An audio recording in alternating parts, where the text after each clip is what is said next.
తులారాశి వారికి డిసెంబర్ నెలలో ఒకేసారి 4 కోరికలు తీరబోతున్నాయి. అయితే ఎటువంటి కోరికలు తీరబోతున్నాయి, తులారాశి వారికి కలగబోయేటువంటి శుభ పరిణామాలు ఏ విధంగా ఉండబోతున్నాయో ఇప్పుడు తెలుసుకుందాం. తులారాశి వారి యొక్క గోచార ఫలితాల రీత్యా ప్రస్తుతం వీరి యొక్క జీవితంలోకి ఓ వ్యక్తి యొక్క పరిచయం వీరిని పూర్తిగా మార్చేటువంటి అవకాశం ఉండవచ్చు. అలాగే వీరు ఎప్పటి నుంచో ఎదురు చూస్తున్నటువంటి విదేశీ ప్రయాణం, విద్యకు సంబంధించినటువంటి విషయాల్లో అనుకూలమైనటువంటి ఫలితాలు ఈ రాశి వారికి రాబోతున్నాయి. అంతేకాదు వీరు తలపించేటువంటి ఏ పనైనా సరే, ఏ కార్యమైనా సరే ఎటువంటి ఇబ్బందులు లేకుండా ముందుకు వెళ్లేటువంటి అవకాశాలు ఈ యొక్క డిసెంబర్ నెల చివరి వారంలో ఉండవచ్చు. అంతేకాదు ఈ రాశి వారు చేసేటువంటి ప్రతి పనిలో కూడా విజయం సాధించేటువంటి అవకాశం ఉన్నాయి. ప్రస్తుతం వీరి యొక్క జీవితంలో కొన్ని ఒడిదుడుకులు ఎదుర్కొనేటువంటి అవకాశం, ముఖ్యంగా సొంత బంధువులు లేదా కుటుంబ సభ్యులతో చిన్న చిన్న ఆర్గ్యుమెంట్లు, అంటే చిన్న చిన్న వివాదాలు పెద్దదిగా మారేటువంటి అవకాశాలు ఉంటాయి. అటువంటి విషయాల్లో జాగ్రత్త తీసుకున్నట్లయితే మీకు మంచి శుభ పరిణామాలు చోటు చేసుకోవచ్చు. ఎప్పటి నుంచో ఎదురు చూస్తున్నటువంటి కోర్టు సమస్యలు, భూ వివాదాలు పూర్తిగా సమసిపోయేటువంటి అవకాశం ఈ యొక్క తులారాశి వారికి డిసెంబర్ నెలలో ఉండవచ్చు. డిసెంబర్ నెలలో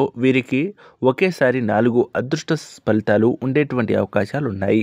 అది ఏ విధంగా అనేది ముందుగా ఆరోగ్యపరమైనటువంటి విషయాల్లో మీకు అనుకూలంగా ఉంటుంది. అలాగే ఆర్థిక పరమైనటువంటి విషయాల్లో అప్పుల బాధల నుంచి బయటపడేటువంటి అవకాశం, కొత్త వాహనం కొనుగోలు చేసేటువంటి అవకాశం డిసెంబర్ చివరి వారం వరకు. అంతేకాదు ఈ రాశి వారు అనుకూలమైనటువంటి ఫలితాలు ఉండడం, ఇంకా అంతేకాదు భార్యాభర్తల మధ్య గొడవలు ఉన్నా సరే సమసిపోయేటువంటి అవకాశాలు ఉండవచ్చు. ఈ రాశి వారికి ఆ లక్ష్మీదేవి యొక్క ఆరాధన చేసుకున్నట్లయితే శుభ ఫలితాలు పొందుకునేటువంటి అవకాశం ఉంటుంది. మీకు ఇంకా కుదిరినట్లయితే దగ్గరలో ఉన్నటువంటి శివాలయానికి వెళ్లి కుంకుమార్చన చేయించుకోవడం ద్వారా శుభ ఫలితాలను పొందుకునేటువంటి అవకాశం ఉంటుంది.